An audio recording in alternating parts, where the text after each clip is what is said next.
साथियों, स्वागत है आपका मेरे YouTube चैनल पर।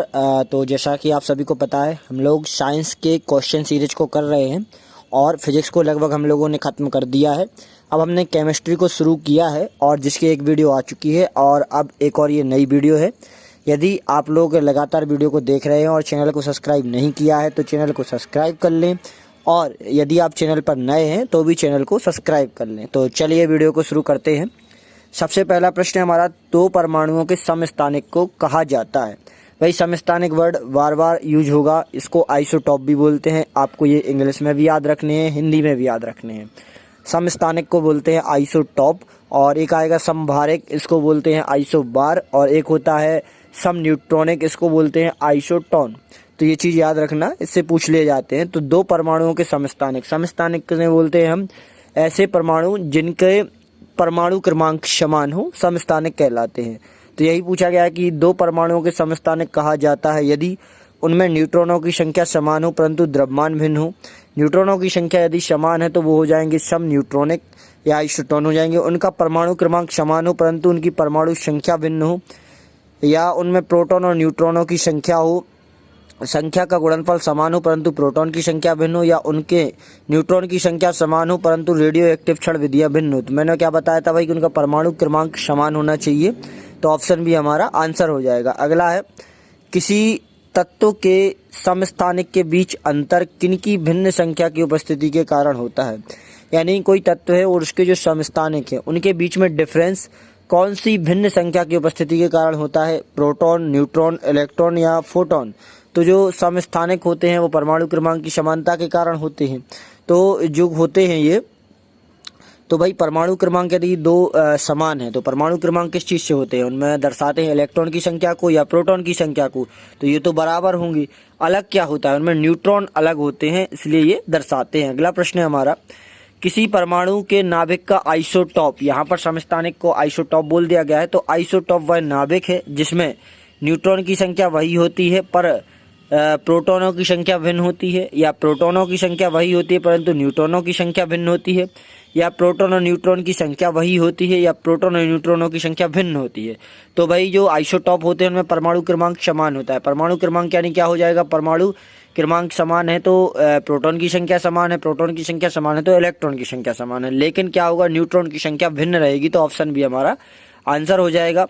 किसी तत्व के समस्थानिक किन गुणों के कारण भिन्न होते हैं? तो न्यूट्रॉन और प्रोटॉन की संख्या के, न्यूट्रॉन परमाणु संख्या के, प्रोटॉन और इलेक्ट्रॉन की संख्या के, या परमाणु द्रव्यमान और परमाणु संख्या की। तो न्यूट्रॉन और प्रोटॉन की संख्या के कारण ये भिन्न होते हैं। एक बार यदि आप इनके जो कॉन्सेप्ट है उसको अच्छे से देख लोगे तो इस प्रकार के प्रश्न बहुत सारे पेपर में देखने को मिलते हैं। समस्थानिक, समभारिक, सम इलेक्ट्रॉनिक, सम न्यूट्रॉनिक से संबंधित वर्ग 2 में भी देखने को मिले थे और यहाँ भी आपके सिलेबस में शामिल है तो देखने को मिलेंगे। अगला है, हाइड्रोजन के समस्थानिक कितने हैं? तो हाइड्रोजन सबसे फेमस है, इसके 3 समस्थानिक हैं, 1H1, 1H2, 1H3, protium, deuterium और ट्राइटियम। तो इसका आंसर आ जाएगा ऑप्शन नंबर बी। अगला है, निम्न में से कौन सा हाइड्रोजन का समस्थानिक नहीं है? तो मैंने अभी बताया था कि प्रोटियम है, ड्यूटेरियम है और ट्राइटियम है। ट्रांसियम इसका समस्थानिक नहीं है। ऑप्शन डी हमारा आंसर हो जाएगा। अगला है, हाइड्रोजन के रेडियो सक्रिय समस्थानिक यानी रेडियो एक्टिव कौन सा है? ड्यूटेरियम, प्रोटियम, रेडियम या ट्राइटियम। तो जो ट्राइटियम है थर्ड वाला वो हमारा रेडियो एक्टिव है। ऑप्शन डी इसका आंसर हो जाएगा। अगला है, 8O16, 8O17 तथा 8O18 को क्या कहेंगे? तो इसको मैंने पढ़ना भी सिखाया था, पहले भी बता चुका हूँ कि भाई जो 8 लिखा है नीचे, जो O बना है, O के नीचे जो 8 लिखा है ये परमाणु क्रमांक है, और ऊपर जो लिखा है वो परमाणु भार है या परमाणु द्रव्यमान है जिसको हम बोल देते हैं। ठीक है, तो ये ऊपर वाला हो जाएगा 16, उसका भार हो जाएगा। अब हमसे पूछा गया है कि ये इस प्रकार से दिए गए हैं तो ये क्या है? समस्थानिक है, समघटक है, समदाबी है या सम न्यूट्रॉनिक है? तो समस्थानिक मतलब जिनका परमाणु क्रमांक समान हो, समघटक जिनके घटक समान हो, समदाबी दाम समान हो, या सम न्यूट्रॉनिक जहाँ पर न्यूट्रॉन समान हो या न्यूट्रॉनों की संख्या समान हो। तो यदि हम ध्यान से देखेंगे सब जगह 8 8 8 लिखा हुआ है, इसमें टाइप नहीं हो पाया है, यहाँ भी 8 है तीसरे वाले में। तो मतलब सबका परमाणु क्रमांक समान है, यानी इलेक्ट्रॉन प्रोटॉनों की संख्या समान है और इलेक्ट्रॉन प्रोटॉन की संख्या समान है तो ये समस्थानिक कहलाते हैं। न्यूट्रॉनों की संख्या इनमें भिन्न होती है। ऑप्शन ए हमारा आंसर हो जाएगा। अगला है, 17Cl35 और 17Cl37 क्या है? तो यहाँ पर फिर से देख सकते हैं आप, जो 17 है ये परमाणु क्रमांक है और दोनों का परमाणु क्रमांक समान है। परमाणु क्रमांक समान है तो ये समस्थानिक हो जाएंगे। ऑप्शन नंबर बी हमारा आंसर हो जाएगा। अगला है सर्वाधिक संख्या में समस्थानिक किसके हैं, ये पूछ लिया जाता है। सबसे ज्यादा जो समस्थानिक है पोलोनियम के समस्थानिक हैं, इसको जरूर याद रखें। अगला प्रश्न है पोलोनियम के समस्थानिकों की संख्या कितनी है, 15, 20, 17, 23 या डी 22, 27। तो ऑप्शन नंबर डी इसका आंसर हो जाएगा। अगला है चट्टानों की आयु ज्ञात करने के लिए रेडियो एक्टिव आयु अंकन में किस समस्थानिक का प्रयोग किया जाता है। तो चट्टानों की आयु ज्ञात करने के लिए हम जिस समस्थानिक का प्रयोग करते हैं वो कौन सा होता है, ए यूरेनियम, बी हाइड्रोजन, सी प्लूटोनियम या डी कार्बन। तो इसका आंसर हो जाएगा हमारा ए यूरेनियम। इसमें हम यूरेनियम का इस्तेमाल करते हैं। अगला प्रश्न है हमारा परिसंचरण तंत्र, यानी रक्त जो परिसंचरण तंत्र होता है जो हमारी बॉडी में जिससे रक्त फ्लो होता है, तो परिसंचरण तंत्र में रक्त के थक्के की स्थिति का पता लगाने के लिए किस समस्थानिक का प्रयोग किया जाता है। ए Na24, बी कोबाल्ट 60, सी आर्सेनिक 74 या आयोडीन 131। तो जो Na24 है इसका प्रयोग रक्त के थक्के का पता लगाने के लिए किया जाता है, और जो कोबाल्ट 16 है जो बी में दिया हुआ है इसको याद रखना, ये किया जाता है हमारा कैंसर के इलाज में इसका उपयोग किया जाता है। अगला प्रश्न हमारा कोबाल्ट 60 का प्रयोग आमतौर पर विकिरण चिकित्सा तथा कैंसर जैसे रोगों में होता है क्योंकि यह कौन सी किरणें उत्सर्जित करता है जिस कारण से इसका प्रयोग कैंसर के इलाज में किया जाता है। तो ऑप्शन नंबर सी है जो कि गामा किरणें से उत्सर्जित होती हैं। अगला है रक्त कैंसर को नियंत्रित करने के लिए उपयोग किए जाने वाले रेडियो आइसोटॉप का कौन सा है, P32, कोबाल्ट 16, आयोडीन 131, सोडियम 24। तो इसका आंसर हो जाएगा ऑप्शन नंबर बी कोबाल्ट 16। अगला है सूची 1 को सूची 2 से सम्मिलित कीजिए तथा सूचियों के नीचे दिए गए कूट से सही उत्तर का चयन कीजिए। सूची 1 में यहाँ पर तत्व दिए गए हैं और मतलब आइसो जो तत्व दिए गए हैं आइसोटॉप यानी समस्थानिक दिए गए हैं और वहाँ पर उसके कार्य दिए गए हैं। तो पहला है आर्सेनिक। तो ध्यान रखना आर्सेनिक का जो उपयोग है उसका ट्यूमर पता लगाने के लिए किया जाता है, फर्स्ट का थर्ड है।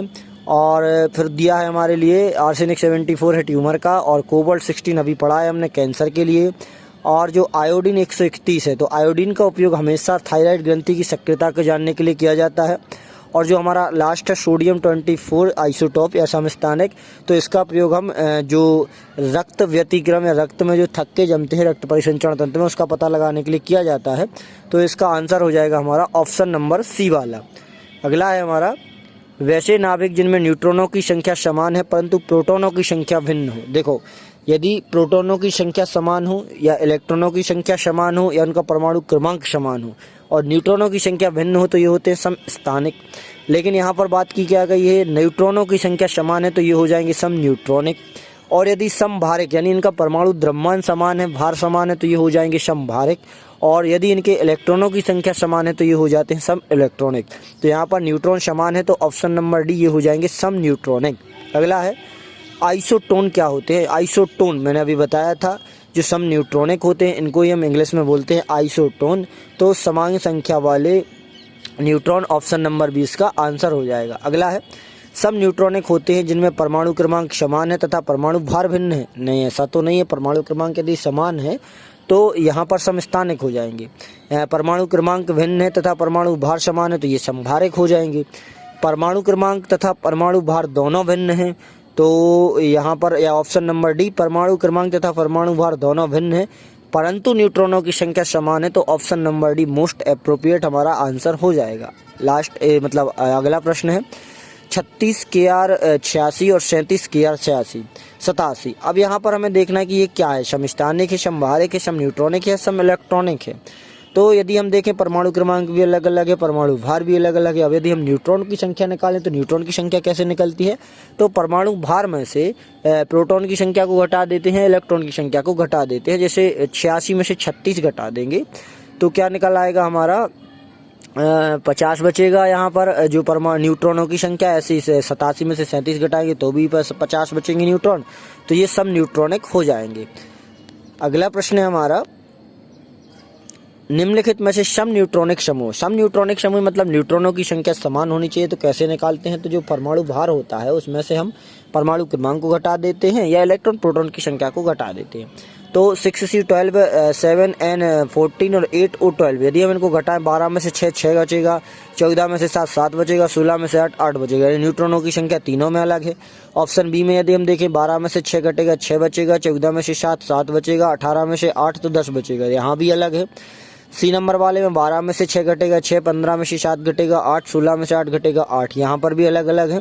यदि हम डी वाले को देखें तो 14 में से 6 घटेगा तो 8 न्यूट्रॉन, 15 में से 7 घटेगा तो 8 न्यूट्रॉन और 16 में से 8 घटेगा तो 8 न्यूट्रॉन, यानी न्यूट्रॉनों की संख्या समान, तो न्यूट्रॉनिक ऑप्शन नंबर डी।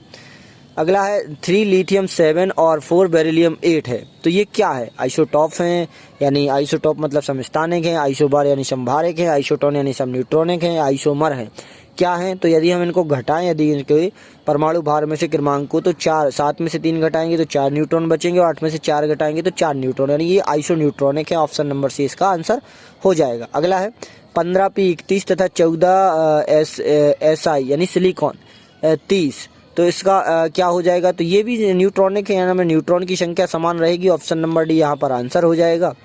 अगला है वे आयन जिनमें इलेक्ट्रॉनों की संख्या समान होती है क्या कहलाते हैं? समस्थानिक, समभारिक, सम इलेक्ट्रॉनिक या सम न्यूट्रॉनिक, तो इसका आंसर हो जाएगा ऑप्शन नंबर सी। एक बार भी यदि आप देखो नाम से ही स्पष्ट, समस्थानिक मतलब परमाणु क्रमांक, यानी उनका स्थान समान है, परमाणु जो टेबल है उनमें स्थान समान है, यानी परमाणु क्रमांक समान है। समभारिक, समभारिक यानी इनका भार, यानी इनका वेट समान है, परमाणु द्रव्यमान समान है। सम इलेक्ट्रॉनिक, इलेक्ट्रॉनों की संख्या समान है। सम न्यूट्रॉनिक यानी न्यूट्रॉनों की संख्या समान है। सब चीजें नाम से स्पष्ट है, आप आसानी से इनको याद कर सकते हैं। अगला है Al3+ किसके साथ सम इलेक्ट्रॉनिक है, यानी Al3 में कितने इलेक्ट्रॉन हैं, ऐसे ही सेम किस में इलेक्ट्रॉन हैं? तो यदि हम देखें तो ये इसका आंसर हो जाएगा ऑप्शन नंबर डी, F- में समान इलेक्ट्रॉनों की संख्या हो जाएगी। जब इस पर प्लस का चार्ज लगा है तो इसका मतलब ये होता है कि इससे इलेक्ट्रॉन निकल कर बाहर गए हैं, यदि इनके ऊपर माइनस का चार्ज लगा है तो इसमें इलेक्ट्रॉन आए हैं। अब यहाँ पर +3 लगा हुआ है, यानी 3 इलेक्ट्रॉन एल्यूमिनियम में से निकल चुके हैं, और F पर माइनस लगा हुआ है तो मतलब इसमें 1 इलेक्ट्रॉन इसमें आ चुका है। और इलेक्ट्रॉन आता है तो जो परमाणु क्रमांक है वो बढ़ता है, और इलेक्ट्रॉन जाता है तो परमाणु क्रमांक मतलब घट जाता है उसमें, ठीक है। इसको याद ध्यान रखना, क्योंकि पता है हमें कि जो परमाणु क्रमांक होता है वो इलेक्ट्रॉनों की संख्या या प्रोटॉनों की संख्या के बराबर होता है। तो अगला है निम्न में से कौन सा युग्म सम इलेक्ट्रॉनिक आयन निरूपित करता है? Option A Na+, K+, B K+, Mg2+, C Mg2+ या Ca2+, या डी Ca2+ H2-, तो इसका आंसर हो जाएगा ऑप्शन नंबर डी। अगला है 18 आर्गन 40, 19 पोटेशियम 40 और 20 कैल्शियम 40, ये बहुत ही फेमस समभारिक है, इसको याद रखना। ऑप्शन नंबर बी इसका आंसर हो जाएगा। अगला है निम्न में से किस उत्सर्जन से समभारिक उत्पन्न होते हैं? अल्फा किरण, बीटा किरण, गामा किरण या एक्स किरण, तो इसका आंसर हो जाएगा बीटा किरण से समभारिक उत्पन्न होते हैं। नाम में भी समभारिक भा आ रहा है और बीटा में भी बा आ रहा है, तो इसको आप इस प्रकार से रिलेट कर सकते हैं। अगला है निम्नलिखित युग्मों में से कौन से सही सुमेलित हैं? समस्थानिक, समान परमाणु संख्या किंतु भिन्न परमाणु संहिता वाले, तो ये तो सही बात है। समभारिक, न्यूट्रॉनों की संख्या समान किंतु परमाणु संख्या वाले परमाणु, तो देखो न्यूट्रॉनों की संख्या समान तो सब न्यूट्रॉनिक में होते, तो ये तो गलत है, ये सुमेलित नहीं है। तीसरा देखें यदि हम सम न्यूट्रॉनिक तो समान द्रव्यमान वाले, नहीं समान द्रव्यमान वाले तो समभारिक हो जाएंगे, तो जो ऑप्शन नंबर ए है, सॉरी मतलब जो केवल एक वाला जो पहला कथन है वो सही तरीके से सुमेलित है, तो इसका आंसर हो जाएगा ऑप्शन नंबर बी, केवल एक। अगला और इस सीरीज का इस वीडियो का अंतिम प्रश्न, ट्राइटियम जो कि हमारा तीसरा हाइड्रोजन का जो समस्थानिक है, तो ट्राइटियम में प्रोटॉन और न्यूट्रॉन की संख्या क्या है? तो भाई प्रोटॉन की संख्या मतलब इलेक्ट्रॉन की संख्या, इलेक्ट्रॉन की संख्या यानी परमाणु क्रमांक, तो सबका परमाणु क्रमांक क्या है? 1 1 1 1H1 1H2 1H3, तो इसका जो प्रोटॉन है वो तो 1 रहेगा, यानी इसमें जो प्रोटॉन है वो तो 1 रहेगा। लेकिन अब न्यूट्रॉन की बात भाई, तो न्यूट्रॉन में क्या होता है भाई? परमाणु क्रमांक पे से परमाणु भार घटाना, यानी 3 में से 1 घटाएंगे तो 2 आ जाएगा। ऑप्शन नंबर बी हमारा आंसर हो जाएगा। यहाँ से हमारे इसके जो प्रश्न है, लगभग हमने 30 प्रश्नों को देखा है, जिनमें हमने समस्थानिक, समभारिक और सम न्यूट्रॉनिक, सम इलेक्ट्रॉनिक को कंप्लीट किया है। यदि इस प्रकार से कोई प्रश्न आता है तो आप पर बन जाना चाहिए, और ऐसा प्रश्न पूछने की पूर्ण संभावना रहती है। मेरी शिफ्ट में तो आया हुआ था। तो आशा करता हूँ वीडियो पसंद आई होगी और अच्छी लगी होगी तो लाइक करें, चैनल को सब्सक्राइब करें और सभी साथियों के साथ शेयर करें। धन्यवाद।